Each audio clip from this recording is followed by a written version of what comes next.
नमस्कार, live cities की night bulletin दिन भर बिहार में आपका स्वागत है। मैं हूं आपके साथ प्रीति झा। खबरों की शुरुआत करेंगे, लेकिन उससे पहले एक नजर डालते हैं आज की सुर्खियों पर। तेजस्वी ने बताया पीएम मोदी की 3 महबूबा के नाम। राबड़ी देवी ने कर दिया बड़ा दावा। तेजस्वी पूरे देश को करना चाहते हैं बर्बाद, डिप्टी सीएम बोले। चिराग की अपील, मोदी को तीसरी बार बनाइए पीएम। इंडिया गठबंधन पर मनोज तिवारी ने सुनाया। के पाठक पर भड़के गिरिराज सिंह। बिहार में संपत्ति नहीं बताने वाले 39 नौकरशाहों को अल्टीमेटम। आशुतोष शाही हत्याकांड में पकड़ा गया इनामी ओमकार सिंह। भागलपुर में जदयू नेता के भाई की हत्या। पटना में हीटवेव से 19 लोगों की मौत। और अब खबरें विस्तार से। तेजस्वी यादव ने कहा कि अंतिम चरण के चुनाव प्रचार के आखिरी दिन कुल 251 सभाएं मेरी पूरी हो जाएंगी।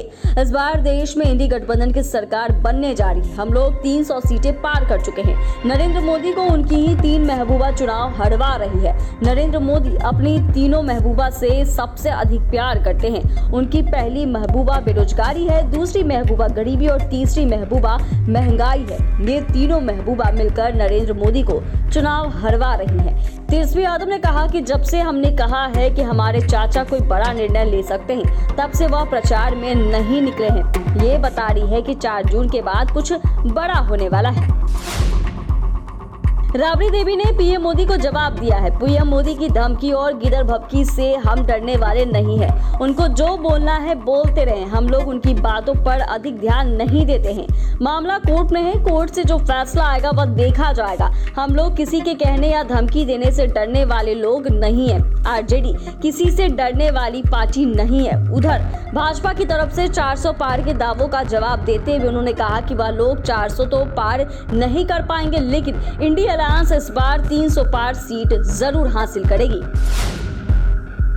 बिहार के उप मुख्यमंत्री विजय सिन्हा ने तेजस्वी यादव पर हमला बोला है। उन्होंने कहा कि तेजस्वी के 3 यार हैं, आतंकवाद, भ्रष्टाचार और उग्रवाद। इसके पूरे परिवार ने बिहार को बर्बाद कर दिया है और देश को बर्बाद करना चाहते हैं, लेकिन जनता नरेंद्र मोदी की गारंटी पर भरोसा करती है। इसीलिए वह लोकसभा के चुनाव में जनता से अपील करने आए हैं कि ऐसे भ्रष्टाचारी लोगों को सबक सिखाने का काम करें। उन्होंने कहा कि तेजस्वी नौकरी का ढिंढोरा पीट रहे हैं। उनके पास 5 विभाग था, लेकिन अपने विभाग में नौकरी नहीं दी। पटना में चुनावी सभा को संबोधित करते हुए चिराग पासवान ने महागठबंधन पर निशाना साधा और रामकृपाल को जिताने की अपील की है। चिराग ने कहा कि आप सबको जंगल राज याद है ना, लाठी में तेल पिलावन आप सबको याद होगा। ऐसे में आप लोग यह समझ जाइए, अगर एक बार फिर से जंगल राज आएगा तो आप लोग दलित, अति पिछड़ा घर से नहीं निकल पाएंगे। पूरे देश में नरेंद्र मोदी की आंधी चल रही है और आपके वोट की गारंटी से नरेंद्र मोदी तीसरी बार देश के प्रधानमंत्री बनने जा रहे हैं। पाटलिपुत्र से रामकृपाल जी को जिताकर आप लोग पीएम का हाथ मजबूत कीजिए। आखिरी चरण के प्रचार प्रसार का आज आखिरी दिन है। बीजेपी नेता मनोज तिवारी ने दावा किया है कि अब तक हुए चुनाव में एनडीए को 380 सीट आ चुका है। 400 सीट के टारगेट को पूरा करने के लिए वो बीजेपी के प्रदेश अध्यक्ष सम्राट चौधरी राजीव प्रताप रूडी के साथ बक्सर सासाराम में चुनावी सभा को संबोधित किया। इस दौरान उन्होंने इंडी गठबंधन भिंडी के बीज की तरफ बिखर जाएगा ये कहा है। नरेंद्र मोदी लोगों के दिलों में बसे हैं, कौन कौन रास्ता रोकेंगे। वहीं विपक्ष अपने कर्मों से रसातल में जा रहा है। 1 जून को इंडी गठबंधन की बैठक पर तंज कसते हुए कहा कि 4 जून के बाद भिंडी की बीज की तरह इंडिया गठबंधन बिखर जाएगा।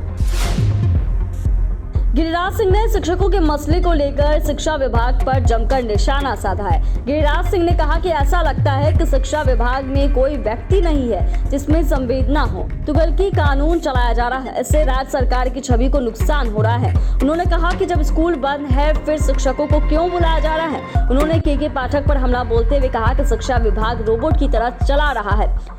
गिरिराज सिंह ने शिक्षकों को राजकर्मी का दर्जा देने के लिए ली गई जाने वाली दक्षता परीक्षा को भी लेकर सवाल उठाए हैं। उन्होंने कहा कि अगर परीक्षा लेनी है तो आईएएस अफसरों की ली जाए। 16-17 साल काम कराने के बाद शिक्षकों की परीक्षा क्यों ली जा रही है। नीतीश सरकार के आदेश के बावजूद बिहार के 39 वरीय अधिकारियों ने अपनी संपत्ति का ब्यौरा घोषित नहीं किया है। इनमें से 36 सीनियर आईएएस और 3 IPS अफसर शामिल है। संपत्ति का ब्यौरा नहीं मिलने के बाद सामान्य प्रशासन विभाग ने इन्हें अल्टीमेटम जारी कर दिया है।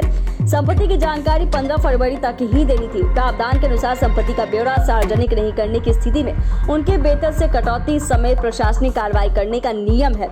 अब सरकार इन लोगों के खिलाफ कार्रवाई के मूड में है। इन लोगों से सरकार ने संपत्ति का ब्यौरा नहीं देने का कारण पूछा है, नहीं को नियमानुसार कार्रवाई की जाएगी।